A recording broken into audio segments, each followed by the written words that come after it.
ஹாய்ங்க. முருகரின் தம்பியாகவும் வெற்றிவேல் வீரவேல்னு முழங்கி முருகரின் படைகளுக்கு ஒரு வழிகாட்டியாகவும் இருந்தவர் யாருன்னு உங்களுக்கு தெரியுமா? இந்த வீடியோல நான் அவரை பத்தி சொல்றேன். மறக்காம என் பேஜ் ஃபாலோ பண்ணிட்டு இந்த வீடியோவை ஃபுல்லா பாருங்க. சிவபெருமானிடம் சூரபத்மன் அவரை தவிர வேற யாருனாலையும் தமக்கு அழிவு வரக்கூடாதுன்னு வர வாங்கி இருந்தான்.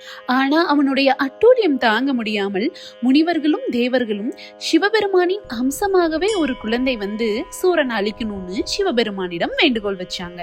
சிவபெருமானும் தன் நெற்றிக்கண்ணின் மூலமாக முருகரை உருவாக்கும் போது அதன் உக்கிரம் தாங்க முடியாமல் முனிவர்களும் தேவர்களும் ஓடினாங்க. அன்னை பார்வதி தேவியும் ஓடினாங்க.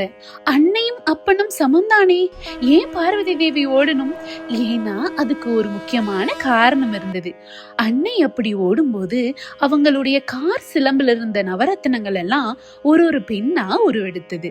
அந்த 9 பெண்களும் சிவபெருமானின் அருட்பார்வையினால கருவுற்றிருந்தாங்க. அன்னைக்கு வந்ததே கோபம். அதனால ஒரு சாபம் விட்டாங்க. நவசக்திகள் இந்த கருக்களை பல காலம் சுமக்கணும்னு சாபம் விட்டிருந்தாங்க.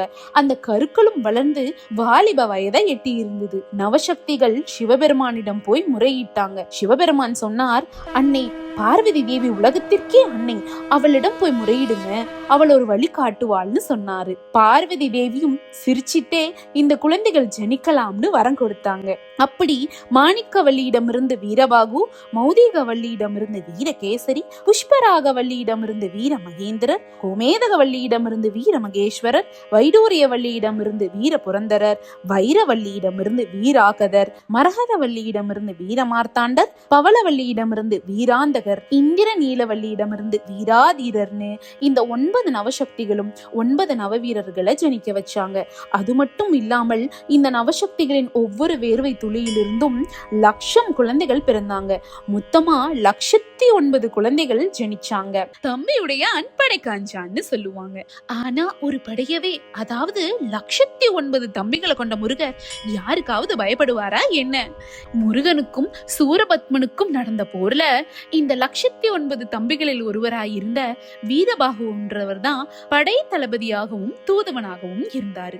வீரபாகு சூரபத்மனிடம் தூது போய் எவ்வளவோ சொல்லியும் அவன் போர்தான்னு முடிவு செஞ்சிட்டான். அவன் விதியை யாருனாலையாவது மாற்ற முடியுமா என்ன?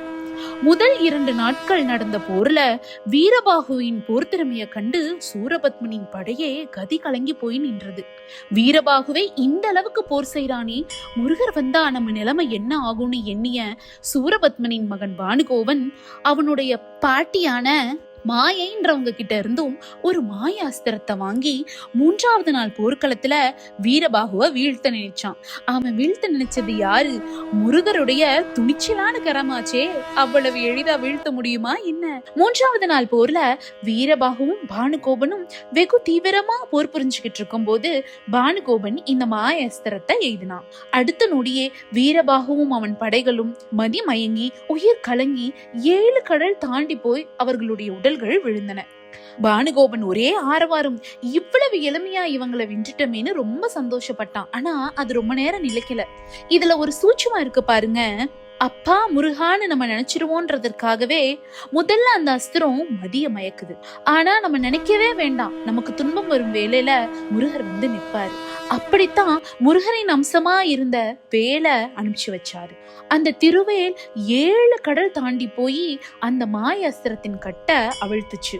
கதிர்வேலுக்கு எதிர்வேல் உண்டோ என்ன? அப்படி உயிர்த்தெழுந்த வீரபாகு ஒரு சபதம் போட்டான். இனி பானுகோபனை அழிக்காம முருகரின் முகத்துல முழிக்க மாட்டேன்னு ஒரு சபதம் இட்டிருந்தான். இது ரொம்ப எளிமையானதா தெரியலாம். ஆனா ஒவ்வொரு நிமிஷமும் ஒவ்வொரு வினாடியும் முருகரை பத்தி எண்ணி சிந்திச்சு பேசிட்டு இருக்கவங்களுக்கு ஒரு கொடுமையான விஷயம். இதே வைராகியத்தோட 5வது நாள் போர்ல பானுகோபனை வீரபாகு அழித்தான். சூரசம்ஹாரமும் திருக்கல்யாணமும் முடிஞ்ச பின்னாடி முருகர் வீரபாகுவை அழைச்சு, நீ என் தம்பியா, படைத்தலைவனா, தூதுவனா, என்னுடைய துணிச்சலான கரமாக இருந்தாயே வீரபாகு, உனக்கு என்ன வரம் வேணும்னு கேட்டாரு. பொன் பொருள்னு இந்த உலகத்துல எதை கேட்டிருந்தாலும் முருகர் வீரபாகுவுக்கு கொடுத்திருப்பாரு. ஆனா வீரபாகு கந்தனின் பாதத்தை இன்னைக்குமே மறக்காத வர வேணும்னு கேட்டாரு. இது எவ்வளவு பெரிய பொக்கிஷம் அல்லவா? தன்னலமற்ற பேரன்பு முருகர் மேல வீரபாகு கொண்டிருந்தார். நீங்கள் கோயில் போனீங்கன்னா வீரபாகுவையும் தரிசிச்சுட்டு வாங்க. ஏன்னா வெற்றிவேல் வீரவேல்னு முழங்கிய முதல் நபர் அவர். உங்களுக்கு வெற்றிகளை அள்ளி கொடுப்பாரு. இது போல இன்ஃபர்மேட்டிவான வீடியோஸ்க்கு என் பேஜை ஃபாலோ பண்ணுங்க.